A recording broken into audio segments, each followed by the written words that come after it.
Bienvenue pour ce second tutoriel consacré à l'Appentor. Donc la dernière fois, nous avons vu comment créer un compte, comment créer un projet et y importer des images en 360 degrés. Maintenant, nous allons voir comment rajouter des hotspots, des marqueurs interactifs sur celle-ci. Donc il suffit de cliquer sur la scène. Voilà, donc avec la souris ou avec le doigt, je peux regarder la qualité de l'image en 360 degrés. Alors celle-ci n'est pas parfaite, mais c'est pas si mal que ça en fin de compte. Voilà. Donc à droite ici, j'ai 4 petits boutons. Celui-ci indique le nombre de hotspots que je vais intégrer. Celui-ci me permet d'intégrer les hotspots. Donc il y en a de plusieurs sortes.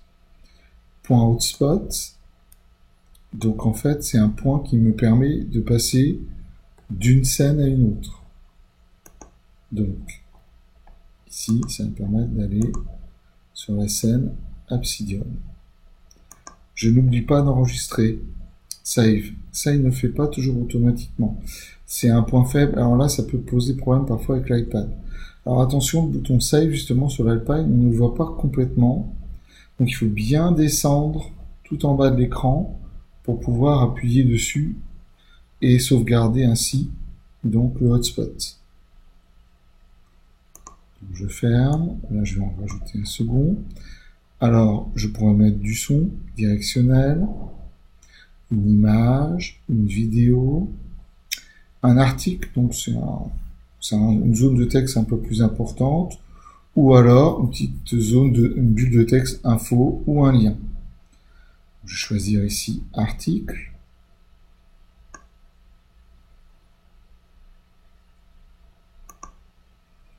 Voilà, donc.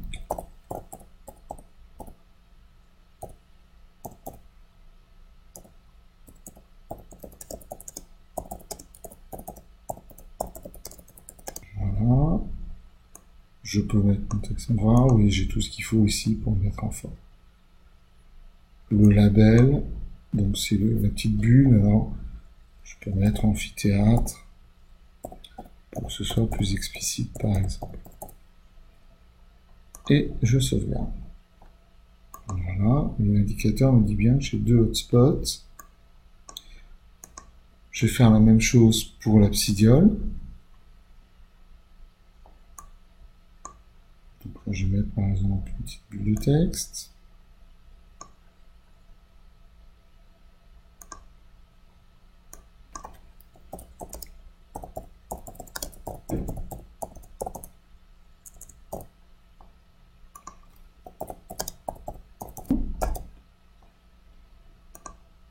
Et je sauvegarde, et je vais mettre un second marqueur.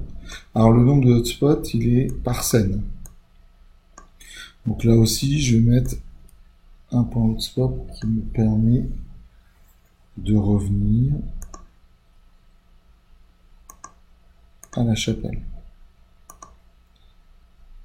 Voilà. Pour visualiser mon travail, je vais cliquer sur l'œil qui se trouve ici.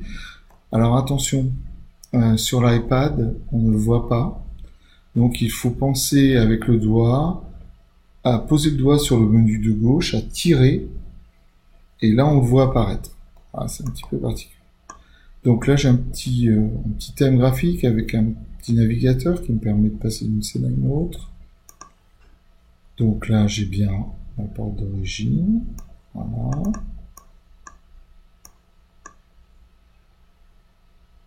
J'ai bien mon hotspot qui m'emmène bien à la chapelle.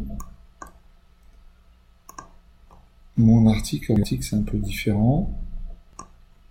Et retour à l'Obsidian. Tout fonctionne très bien. Alors ici, vous voyez, j'ai Control Bar, Plugin Control Bar will appear here. Donc en fait, alors si pardon, j'ai View Setting, donc j'ai des vues par défaut. Voilà. Que je peux sauvegarder. Bon, j'avoue que voilà, j'ai pas vraiment utilisé cette fonctionnalité là. Voilà. Bon.